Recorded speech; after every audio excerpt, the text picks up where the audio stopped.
will not call Trump to negotiate anything. No, I will call Modi, Narendra Modi, Prime Minister of India. जो BRICS है ना, मेरे ख्याल में ये ज्यादा बड़ा थ्रेट बनेगा। ब्राजील ने तहलका मचाते हुए अब सीधे प्रधानमंत्री मोदी का नाम लेकर डोनाल्ड ट्रंप को जोरदार झटका दे दिया है। ब्रिक्स के लिए अगर चाइना, रशिया और इंडिया इकट्ठे हो जाते हैं तो हम थोड़ा सा लूज करते हैं। दूसरे इंडिया ये कहता है जनाब ये सस्ता तेल है, हम अपने मुल्क के मफाद के लिए जो फैसला कर रहे हैं उसमें अमेरिका हमें डिक्टेट नहीं कर सकता। तो इंडिया तो एब्सोल्युटली नॉट कह रहा है अमेरिका को। अच्छा मलिक साहब, जो डॉलर है ना वो थ्रेटन होता है, ब्रिक्स डॉलर के मुतबादल करेंसी के ऊपर काम कर रहे हैं, तो ब्राजील से भी लड़ाई होनी है, चाइना से भी, रशिया से भी और इंडिया से, अफ्रीका से।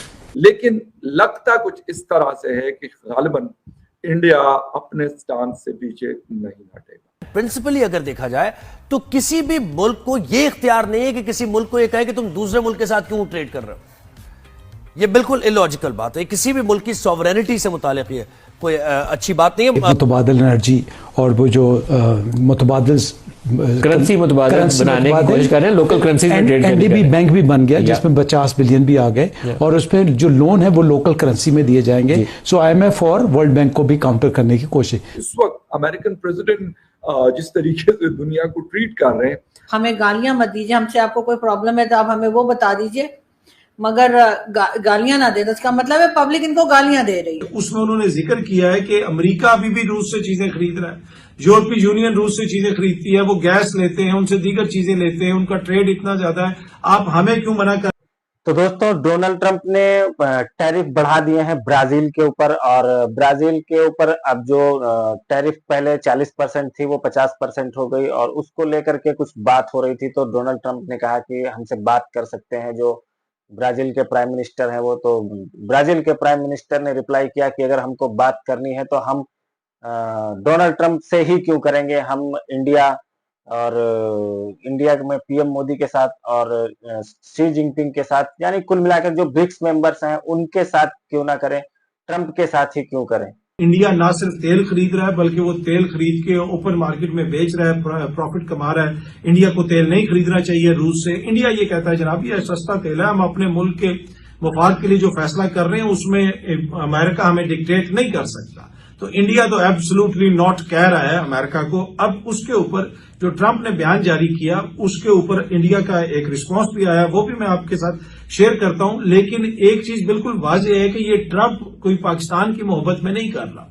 ट्रंप जो कुछ भी कर रहा है वो उसकी ख्वाहिश ये है कि जनाब जो मैं चाहता हूं बस वो हो, अमेरिका को फायदा हो, रशिया से कोई तेल ना खरीदे, अमेरिका से तेल खरीदे, अमेरिका के अंदर इन्वेस्टमेंट हो, अमेरिका के अंदर पैसा आए, अमेरिका जहां पे भी जाए, चाहे वो कोई कहीं पे कोई मिनरल्स का मामला है, वो यूक्रेन में आपने देखा वो मिनरल्स डील नहीं हो रही थी, ज़ेलेंस्की को उन्होंने कितना ज्यादा जलील किया उधर ओवल ऑफिस के अंदर बैठा के, अमेरिका के अंदर बैठा के, और पूरी दुनिया ने देखा। अब इनको यूक्रेन की बड़ी फिक्र है, इनको असल में जो फिक्र है वो आपको भी पता है कि अपने मफादात का तहफ्फुज़ है।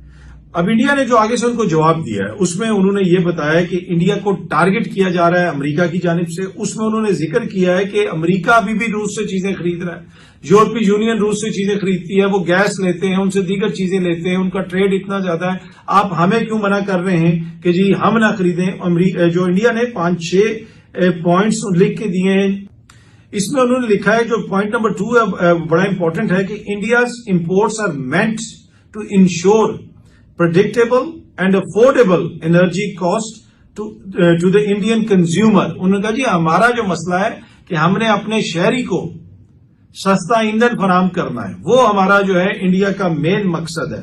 आगे उन्होंने तीसरे पॉइंट में ये भी लिखा है कि जो यूरोपीय यूनियन ने 2024 में 67 बिलियन तकरीबन 68 बिलियन यूरोस का कारोबार किया रशिया के साथ। इसी तरीके से दीगर चीजों में जो है उन्होंने जो कारोबार किया वो कोई 17 बिलियन यूरो का वो बनता है, और दीगर उन्होंने और कुछ चीजों का भी जिक्र किया कि उसके अंदर इतनी गैस मंगवाई गई, इतना ये मंगवाया गया।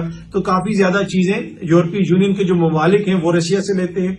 Europe Russia trade includes not just energy but also fertilisers, mining products, chemicals, iron and steel, machinery and transport equipment. ये सारी चीजें भी यूरोपीय जो कंट्रियां हैं वो लेती हैं रशिया से। उसके साथ साथ where the United State is concerned, it continues to import from Russia uranium, ठीक है, आगे extra fluoride for its nuclear industry, कि अपनी न्यूक्लियर इंडस्ट्री के लिए मादा भी वो वहां से ले रहा है यूनाइटेड स्टेट्स, लेकिन हमें मना कर रहा है। उन्होंने आगे भी इंडस्ट्री का जिक्र भी किया है, फर्टिलाइजर्स का जिक्र भी किया है कि ये सारी चीजें, ये सारे केमिकल अमेरिका रूस से खरीद रहा है। In this background the targeting of India is unjustified and unreasonable, कि इस सारे तनाजुर में अगर आप इंडिया को मना कर रहे हैं तो ये नामाकूल बात है। Like any major economy, India will take all necessary measures to safeguard its national interest and economic security. इस पे इंडिया कह रहा है जनाब कि हम वो तमाम इकदाम उठाएंगे जिससे हम अपनी इकोनॉमी को महफूज बना सकें और अपने कौमी मफाद का तहफ़्फ़ुज़ कर सकें।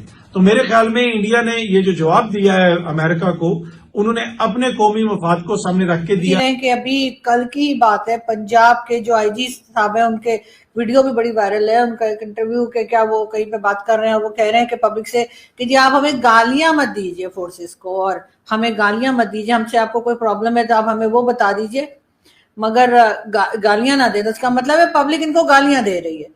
अब पब्लिक इनको इसलिए तो नहीं गालियां दे रही है कि इन्होंने कोई भारत से जंग लड़ी है या इन्होंने जीती है या हारी है या जो किया है। पब्लिक तो इनको इनकी अपनी करतूतों की वजह से गालियां लगा रही है। जिस तरह से ये पब्लिक को तंग कर रहे हैं, जिस तरह से ये बलूचिस्तान में कर रहे हैं या पंजाब में, हर जगह पे जो एक इशू बने हुए, डिफरेंट इश्यूज जो कंट्री के अपने अंदर बने हुए, उससे ये बचने के लिए अब इन्होंने यहाँ पे कोई ऐसा इस वक्त कोई इशू था ही नहीं जिसके ऊपर ये बोल देते कि हम भारत के ऊपर अटैक करेंगे और अंदर तक जाकर अटैक करेंगे और उसके बाद ईस्ट साइड से जाएंगे, साइड से जाएंगे। मतलब पहली बात तो ये बताता कौन है कि किस साइड से आएंगे। अच्छा चले, आप ये फेस सेविंग हो रही है बेसिकली, इसलिए कि यहाँ पर भी तो लोग तरह तरह के सवाल कर रहे हैं ना इनसे।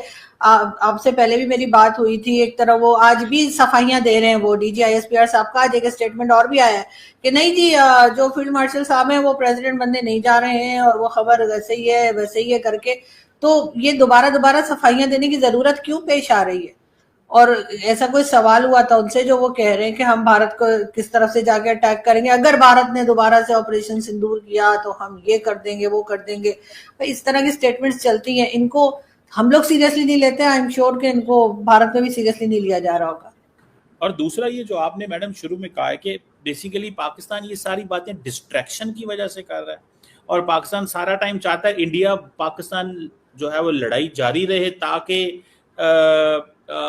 जो हुकूमत के ऊपर कोई क्वेश्चन ना करे और लोगों का ध्यान उस चीज पर। दोस्तों जिस तरह से ब्रिक्स मेंबर्स को टारगेट कर रहे हैं डोनाल्ड ट्रंप अलग अलग बहाने से, इंडिया को तेल ना लेने के बहाने से, चाइना को किसी और बहाने से टारगेट कर रहे थे और ब्राजील को किसी और बहाने से टारगेट कर रहे हैं, इससे एक चीज तो एकदम क्लियर हो जाती है कि जो अलग अलग बहाना दे रहे हैं डोनाल्ड ट्रंप, उससे ये पता चल रहा है कि जो युद्ध रुकवाने वाली बात थी ट्रंप की, वो पूरी तरह से झूठ था, वो पूरा फरेब है, उसमें कोई सच्चाई नहीं है।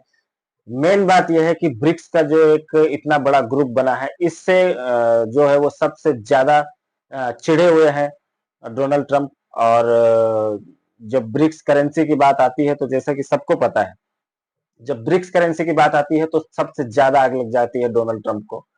और जिस तरह से ये पुश करते जा रहे हैं दुनिया के सारे मेंबर्स को, टैरिफ खेल रहे हैं, एक टाइम ऐसा आएगा कि लोग परेशान हो जाएंगे और फिर कहीं ऐसा ना हो कि ब्रिक्स डट के खड़ा हो जाए और उसके बाद में जिस चीज से यूएस डर रहा था कि ब्रिक्स करेंसी ना बन जाए, कहीं वो बनाने की नौबत ना आ जाए।